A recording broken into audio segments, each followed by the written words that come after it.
Okay, let's walk Mr. Jones's roof. It's 40 shingles up. It happens to be 41 shingles across. That'll give us a size for later. This is where the repairs were made. There's one area right there. There's the other area. Okay, we've re-nailed and re-sealed this. It's very important. Come down here to the pipe collar. Since the roof will be replaced within the next, let's say 5 years, we didn't replace this pipe collar. We just resealed it.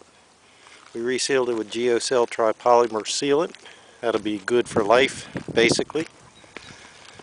Okay, coming over here to the front. Nice shadow effect.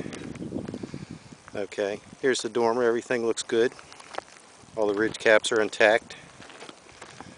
And on the other side, everything's looking very good. All the debris is removed. All the gutters are cleaned. We're in good shape for a few years unless we have a tornado.